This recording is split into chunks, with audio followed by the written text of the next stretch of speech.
Quick look at the grandfather clock before we move it.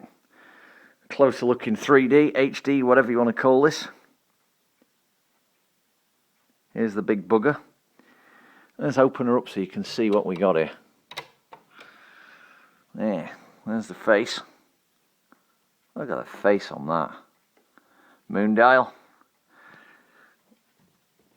Solid wooden doors, as you can see. Solid wood with glass. I don't know if you can see, but the glass is actually beveled.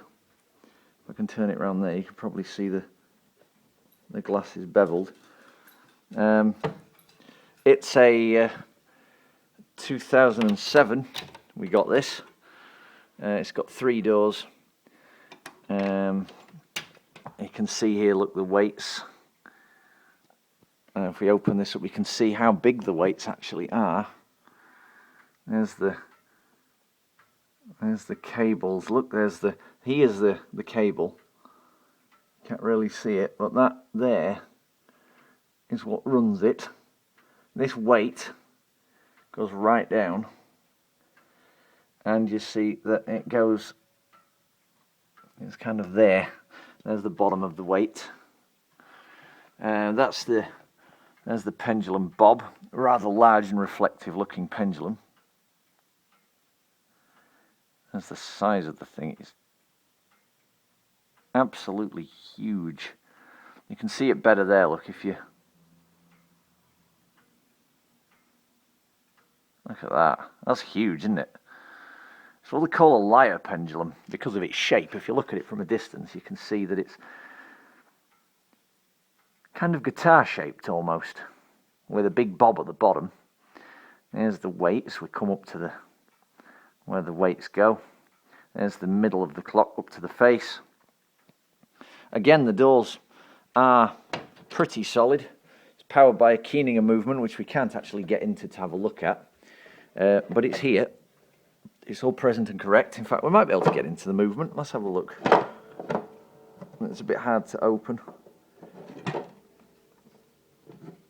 Drop that fruit onto the floor, and I might be able to get into the movement. You might be able to see in there. See if I can get the flash to go on. There's the movement. You can see all the rods and the hammers. It's going to go off in a minute or two. There's the hammers, look. This here at the top where my hand is the block. So there's the hammer, look. And you can see that this wheel, it's very awkward to do.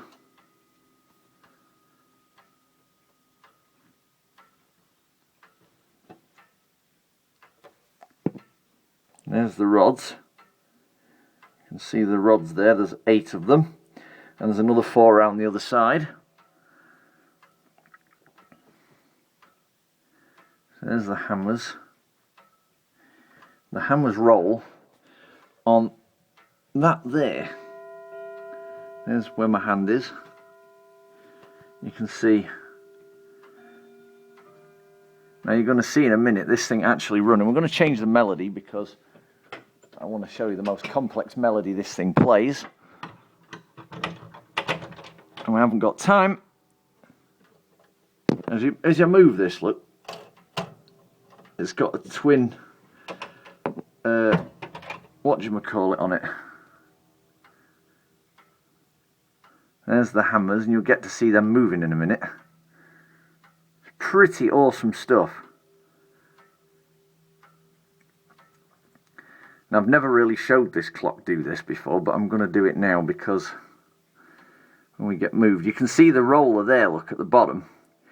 That with all the pins on is what makes these turn. As that wheel turns, these get moved, you see. Here's the idea behind it. You can hear the steady tick. Now, the one upstairs is chiming. You might not be able to hear that. But you're going to get to see this one. It's only chiming a little bit. In a few seconds, you'll get to see this one start to chime. It's going to do the whole 8 melodies. And yeah, as I'm talking, you're wondering to yourself, what's this about? Well, for those who've not seen the Mighty Hope in use, this is what this clock's called, named after someone that I get on very well with. This is her chime mechanism. That's the clock over the other side. This one's more interesting.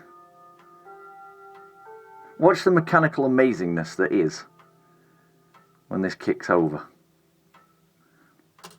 Here we go, look.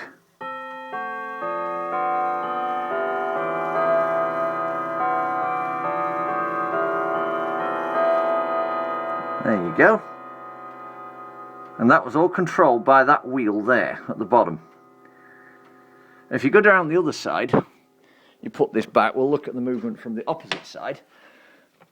Might not be able to get in, but we'll see. Excuse the camera work. I'm putting the side panel back in. Panel's back. I might not be able to get in this side, but we'll see what we can do.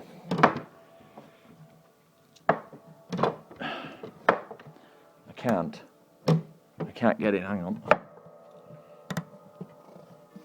I'm going to slide that out. Now this is the other side of the movement. Getting in from an angle. You can see that there's more rods here. But this time you're looking in on 4 rods at the top. Same as before, but they're